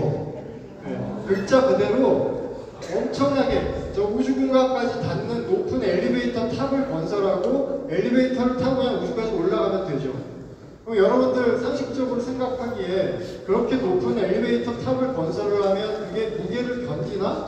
지구가 자전을 하니까 이게 무너지지 않겠나라고 생각을 하시게 될 텐데 맞습니다. 그냥 두면 무너지죠. 그래서 무너지지 않기 위해서 우주 바깥 방향으로 무게추를 달아요. 그러면 얘가 지구 자전을 하면서 무게추가 원심력에 의해서 얘가 잡아당겨지죠. 지구 바깥 방향으로. 그래서 이게 그 구조적으로 안정될 수 있는 어떤 이론적인 그게 검증은 이미 끝났어요. 과학적으로. 이제 문제는 그런 정도의 어마어마한 우주 엘리베이터 탑을 건설하려면 이거는 뭐 스페이스X의 힘만으로도 지금은 어림도 없고 아마 21세기 후반쯤 돼야 지구상의 여러 나라가 연합을 해가지고 아마 건설을 할 수가 있을 텐데 그 우주 엘리베이터라는 개념을 좀 생소하신 분은 검색을 해보시면 뭐 많은 자료가 나와 있고요. 그리고 혹시 이제 여러분들 중에 SF 소설에 좀 관심이 있는 분들은 그 아서 클라크라는 SF 작가가 쓴 낙원의 샘이라는 소설이 있습니다. 여기 경산대 도서관에도 혹시 있을지 모르겠는데 그 소설을 읽어보시면 그 우주 엘리베이터를 어떻게 건설을 할 것이며 실제로 건설할 때 어떤 과정으로 펼쳐지게 될 것인지에 대해서 자세히 또 쓴 그런 작품이 있습니다. 그래서 우주 엘리베이터를 건설을 하면 지금 질문하신 분이 얘기하신 그런 환경 오염 같은 것도 획기적으로 줄일 수 있는 방법이 되겠죠. 대표님 이제 또 SF 아카이브 대표님이셔가지고 전문이신 SF. 네, 근데 이게 어쨌든 정지궤도 위성이 딱 그 지상의 위치 정지가 돼 있으니까 같이 움직인다는 거예요 거의. 그러니까 이걸 연결하면 되는데 중요한 건 이 연결하는 선이 뭔가를 이렇게 붙여서는 안 돼요. 하나로 쭉 연결이 되지 않으면 끊어질 가능성이 있어요. 예를 들어 제일 약한 부분이 끊어져요 무조건. 그래서 이제 한 줄로 쭉 하는 걸 탄소 나노 튜브로 지금 연구를 하고 있고. 요거 관련해서 지금 세계 신기록을 갖고 있는 제일 길게 탄소 나노튜브를 만드는 거를 지금 부산대학교 이재근 교수님이 갖고 계세요. 네. 친한 후배입니다. 그런데 그건 굉장히 좋은 거고 우주 엘리베이터도 너무 사실 앞으로 이제 기대되는 건데 사실 굉장히 어려운 기술이라죠. 근데 지금도 환경오염, 탄소 중립 관련해서는 그 과학자들이 그 탄소를 만들어내지 않는 우주선 연료를 고민도 지금 많이 하고 있어요. 왜냐면 우리가 지구를 지키기 위해서 인류가 생존하기 위해 우주로 사람을 보냈는데 우리가 사람을 보낼 때마다 계속해서 지구 환경이 파괴되는 게 문제가 있어요. 어쨌든 지금은 화석 연료로 우주선이 올라가거든요. 그거를 지금 탄소가 나오지 않는 연료로 대체하는 거를 과학자들이 연구를 하고 있습니다. 네. 좋은 질문 주셨습니다. 자, 또 다른 분. 아, 예, 여기 가운데 남자분 먼저 바로 질문 주셨나요? 좀 이따 요 앞에 예. 질문이 연료를 지금 액체 연료도 쓰고 하고 있잖아요. 근데 지금 잠수함도 원자력으로 하면은 거의 식량 문제 제외하고 계속 돌 수 있다고 하는데 그러면은 원자력을 이용해서 연료를 추진을 하면은 더 좋은 연료 추진체를 만들 수 있지 않을까요? 좋다는 걸 먼저 정리를 해봐야 되는데 일단은 그 쉽게 말해 폭탄입니다. 발사체 폭탄이 폭탄.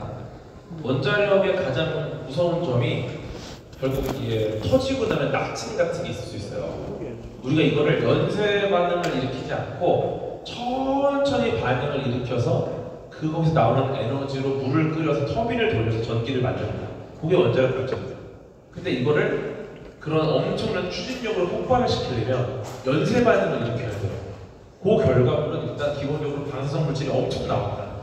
밖으로. 이거를 적당히 느리게 해서 식혀주고 처리하는 게 아니라 그냥 터지는 거니까.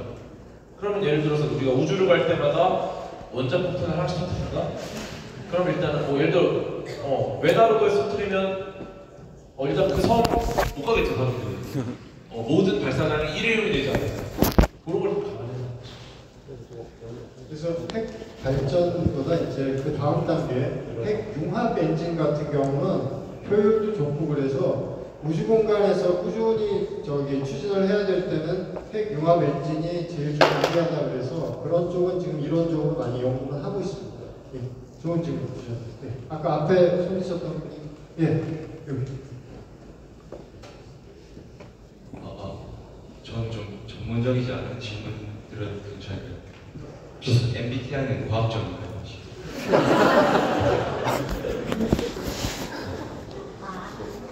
MBTI가 과학적이냐 안 하고 질문하신 거죠? 일단은 과학적인 게 무엇인지를 좀 시간이 좀 걸리는 괜찮아요. 과학이란 무엇인가? 과학적이다라는 걸 간단히 말씀드리면 인과관계가 명확한 거예요. 원인과 결과가 명확하고 이게 보편적인 특성으로 우리가 합의할 수 있다. 근데 MBTI는 예를 들어서 우리들의 성격은 상황에 따라, 환경에 따라, 대하는 사람에 따라 다 다릅니다. 그거를 단순히 이렇게 몇 가지만 나눠가지고 이렇게 한다는 거는 굉장히 리스크가 크죠. 예를 들어 내가 친구를 대할 때, 가족을 대할 때, 교수님을 대할 때 다른 성격일 텐데 그래서 이제 MBTI와 성격이 인과관계가 있느냐? 요거는 사실 쉽지 않다. 하지만 다만 MBTI 갖고 있는 장점은 이 외로운 지구에서 내가 혼자가 아니라 그룹핑을 해가지고 나와 MBTI 같은 사람들이 친밀감을 느끼게 해줘요. 그러면서 이 외로운 지구를 버티게 해주는 의미에서 도움이 됩니다. 하지만 성격이라는 것은 절대적이지 않다. 그래서 그냥 MBTI는 그냥 내가 생각하는 나의 이상향이라 생각하는 성격, 누군가 나를 이렇게 봐줬으면 좋겠다라는 성격을 느꼈고 MBTI를 제가 유사과학이라고 이야기를 많이 하는 이유는 과학이라는 거는 우리를 좀 보듬어주고 우리가 다음 단계로 나아갈 수 있게 도움을 줘야 돼요. 근데 MBTI는 어쩌면 일종의 나의 한계를 만들 수도 있어요. 너 I야? 너 P야? 이러면서 그 사람은 본인의 성격을 우선 한정을 지어버립니다. 그럼 나는 I니까 이걸 못하겠구나 라는 식이 되게 되면은 그거는 과학의 숨기는 절대 안 돼요. 그렇기 때문에 MBTI는 과학이라고 할 수 없고 과학은 오히려 MBTI는 유사학이면 환경에 따라 나는 E가 될 수도 있고 I가 될 수 있고 그거를 전하는 그런 메시지를 전하는 게 사실 과학이 해야 되는 거죠. 네, 아주 좋은 말씀. 딱 정리가 되네요. 그냥 막연하게 혈액형 이런 거보다는 조금은 더 심리학적인 베이스를 가지고 있는 정도지만 역시 과학이라고 보기에는 좀 문제가 많다 정도로 생각을 했는데 교수님이 지금 아주 좋은 말씀을 해주신 것 같아요. 그 MBTI 유형을 가지고 나를 한계를 지어버리는 그런 식이 되면 그건 좀 곤란할 것 같습니다. 지세요? 맞습니다. 네, 또 지금 이제 시간이 한 5분 정도밖에 없을 것 같아서 많이는 못할 것 같은데 예, 바로 앞에 천문우주학과를 졸업하셨다고 했는데 네. 왜 천문우주학과를 가셨나요? 우주를 좋아했습니다. 그것은 숙명입니다. 여기 뭐 과학 관련되신 것이나요? 연구, 그죠? 과학 좋아하세요? 네. 왜 좋아해요? 써서요. 그것은 숙명입니다. 인류 중에 극소수의 일부가 과학을 좋아하는 채로 태어나요. 랜덤하게 걸립니다. 그들이 아무리 노력을 하고 아무리 열심히 해도 그들은 부와 명예를 얻지 못해요. 하루 종일 앱스트랙트만 보고 논문만 쓰고 그런데도 그걸 행복해해요. 그게 과학의 숙명입니다. 근데 다행인 거는 다 연구하기 싫어요. 근데 그 랜덤하게 태어나는 일부 때문에 인류가 아직까지 멸망하지 않았어요. 그러니까 우리는 그 너드들, 그렇게 태어난 그들을 조롱하거나 무시하면 안 돼요. 왜냐? 그들은 그렇게 태어난 거예요. 그러니까 그들을 우리는 적어도 존중하고 이해하고 보듬어야 됩니다. 그들을 위해서 싸워주세요, 과학자들을 위해서. 과학자들은 이해관계로 충돌조차 하지 못해요. 그럴 시간이 없거든요. 예전에 대전에 있을 때 연구소 있을 때 과학자들 계속 예산 줄어들고 왜 이렇게 하면 정년도 줄어들고 막 이러기 때문에 한번 우리를 한번 일어서자. 그래서 한번 다 같이 한번 데모를 하듯이 엑스포 광장에서 모이기로 했습니다. 네. 누구도 나타나지 않았어요. 왜냐? 지금 눈앞에 할 연구가 너무 많아. 거기 갈 시간이 없어요, 과학자들이. 그러니까 그들은 그렇게 과학을 좋아해요. 그냥 그렇게 살아요. 그게 본인한테 큰 이득을 주지 않아요. 평범하게 대기업 가서 취직하는 게 제일 먹고 살기 좋아요. 근데 과학자는 그게 안 돼. 왜냐? 궁금하거든요. 그러니까 그들을 여러분이 도와주셔야 돼요. 제가 이런 활동하는 이유도 제가 과학을 좋아하는 것도 있지만 과학자들은 본인들의 이해관계나 본인들이 앞으로 뭐가 필요한지를 마음대로 이야기를 못합니다. 그렇기 때문에 점점 예산이 줄어들어요. 줄어드는 예산을 어떻게 하느냐? 또 해, 그거를 또. 그러면 내년에 어떻게 돼요? 예산 100억 줄였는데 또 하네? 좀 덜 줄였나? 200억 줄여볼까? 그러면 잠을 또 2-3시간 줄여서 또 해. 실패를 안 해. 누리호가 지금 정말 작은 부품을 만드는 과학자까지 합쳐서 850명 이상 한 거예요. 850명. 네. 여기 계신 분 한 2배 정도 되는 거겠죠? 네. 참고로 일본에서 발사체 한 기에 투입되는 과학자 수 얼마나 될까요? 2,000명이에요. 2,000명. 미국은 한 기당 2만 명이 투입돼요. 우리는 850명 가지고 하는 거예요. 되잖아요? 되네? 인력 좀 더 줄여야 되지 않나? 결국 과학자들이 수명이 점점 줄고 아무로 다 돌아가시고 본인들이 원하는 연구를 다 못합니다. 왜냐? 이들은 본인이 지금 이렇게 힘들고 부담한다는 얘기를 할 시간도 없어요. 그럼 누가 해야 됩니까? 여러분이 해야 돼요. 꼴을 보니까 이 돈으로 한다고? 단울이 얼마로 간 줄 아세요? 달에? 3천억으로 달까지 가서 원래 예상 수명 1년이었는데 그것마저도 과학자들이 머리를 막 굴려갖고 예산을 줄여갖고 브레이크 5번 걸 거를 2번 만에 안착했어. 그럼 그 남은 브레이크 어디다 쓰니까 또 돈은 됐어. 그렇게 해서 지금 3년이에요 수명. 네. 3천억으로 달에 가서 3년짜리 궤도선을 돌렸다. 네. 참고로 3천억이 마블 어벤져스 오프닝 만드는 예산이에요. 네.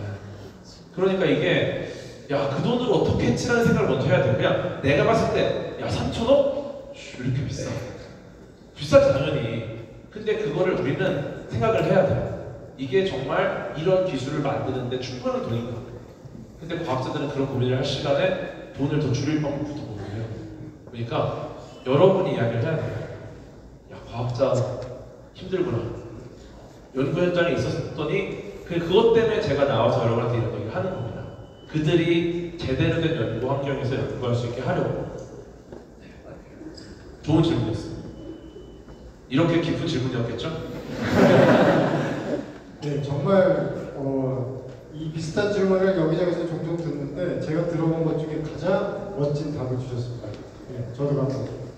자, 시간이 지금 이제 1시 반이어서 마무리를 해야 돼서요. 정말 아쉽지만 마지막으로 한 분만 더 질문을 받고 아까부터 계속 칙칙하게 수술 드셔서 이분한테 마지막으로 마이크 드리겠습니다. 감사합니다. 오늘이 뉴스페이스 생존법이잖아요.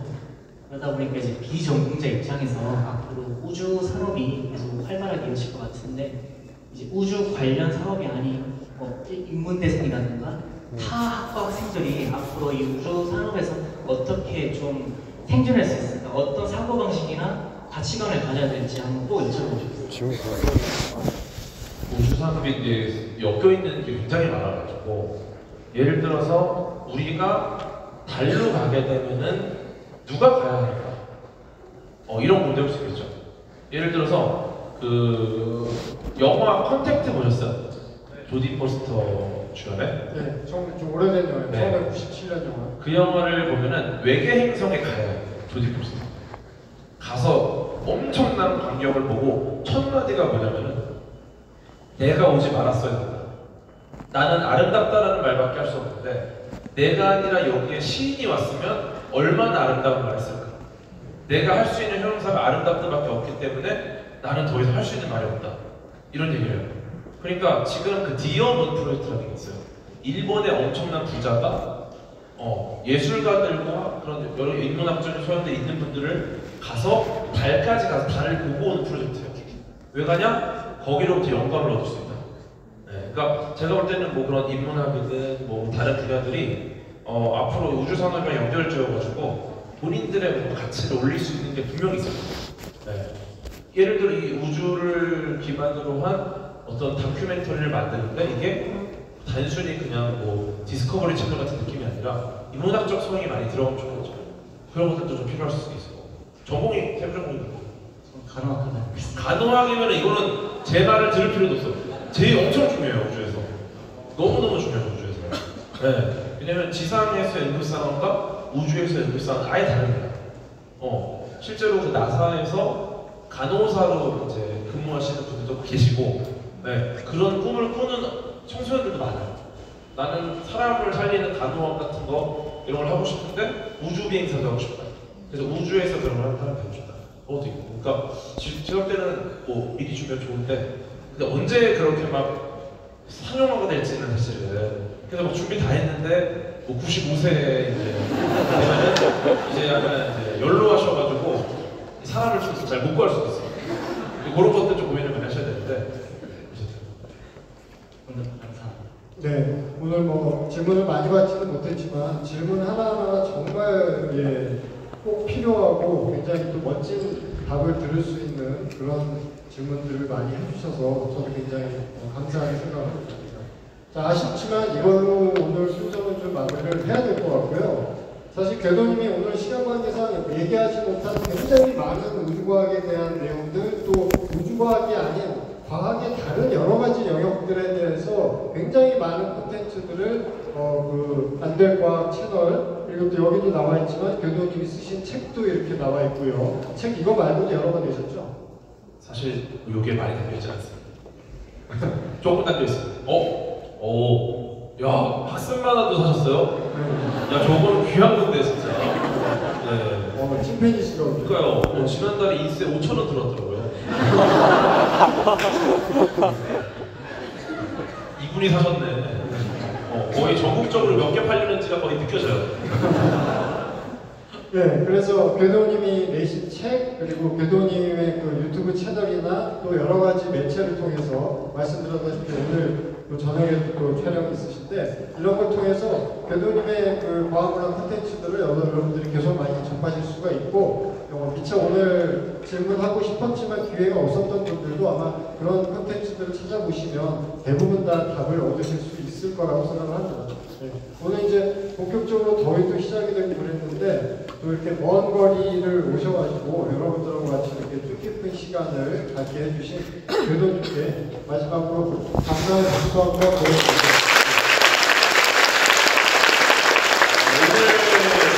오늘 저녁 8시에 저희 채널 라이브에서 이제 초대석이 있는데 김이나 작사가님 오세요. 네, 그래서 김이나 작사가님의 곡들을 과학적으로 프로를 써야 됩니다. 일단 아이유의 분홍신도 나오고요. 네, 분홍신을 자율주행으로 풀어볼 예정인데 혼자 신이 가지 않습니까? 네, 그것 말고 뭐 K-윌이나 되게 재밌는 곡들 4곡 정도를 풀어보고 재밌는 얘기 많이 할 거예요. 그래서 오늘 저녁 8시에 라이브 들어오시면 똑같은 옷 입고 있는 저를 만날 수 있습니다. 고맙습니다.